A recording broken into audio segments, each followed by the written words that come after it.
How many's thankful that we've made it to another Pentecost Sunday? How many's thankful that we are Pentecostal? Amen. Amen. I believe any church that's biblical should be Pentecost.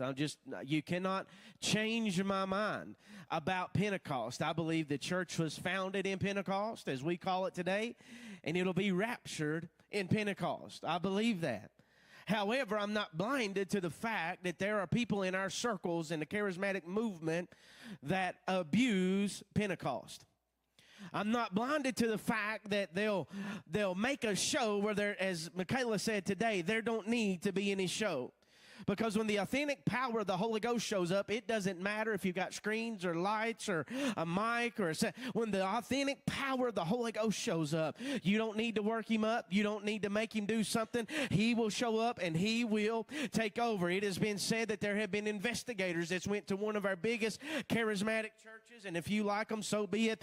But I'm not going to name the name, that they actually have things in the ceiling that break stardust fall so that they can act like it's the Shekinah of glory falling in a church.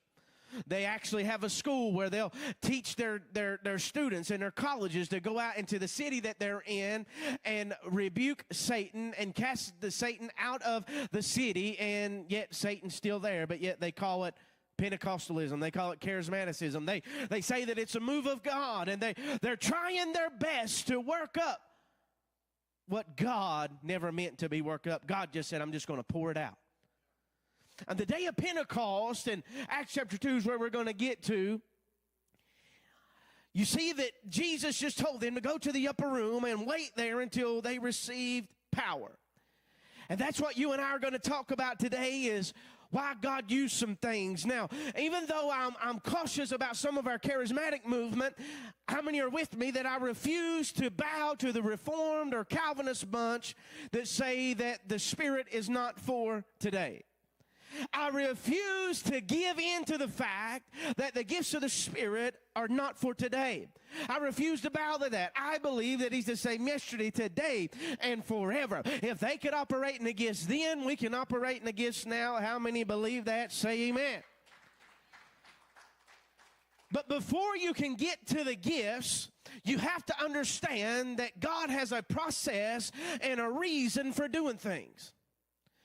Pentecostals want to jump straight to the gifts and straight to tongues and straight to interpretation and straight to miracles and healings and word of wisdom and word of knowledge and discerning of spirits, and they want to jump to that tile, but they don't want to understand that there must be a process that happens before we can get to the gifts.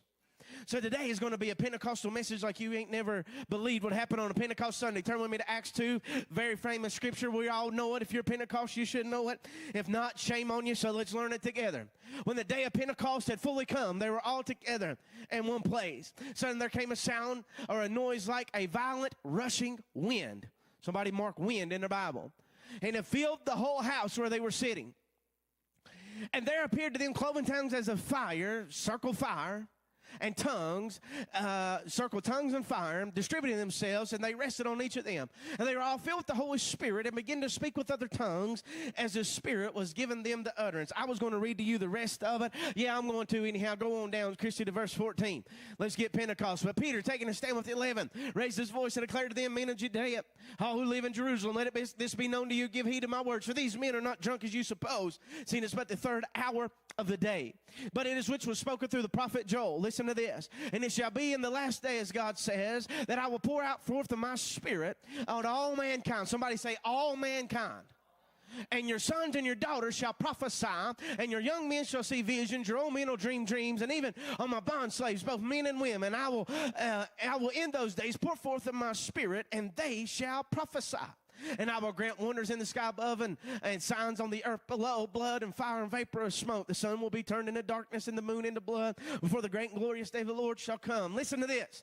And it shall be that everyone, somebody say everyone, who calls upon the name of the Lord will be saved. That throws limited atonement in the trash right there.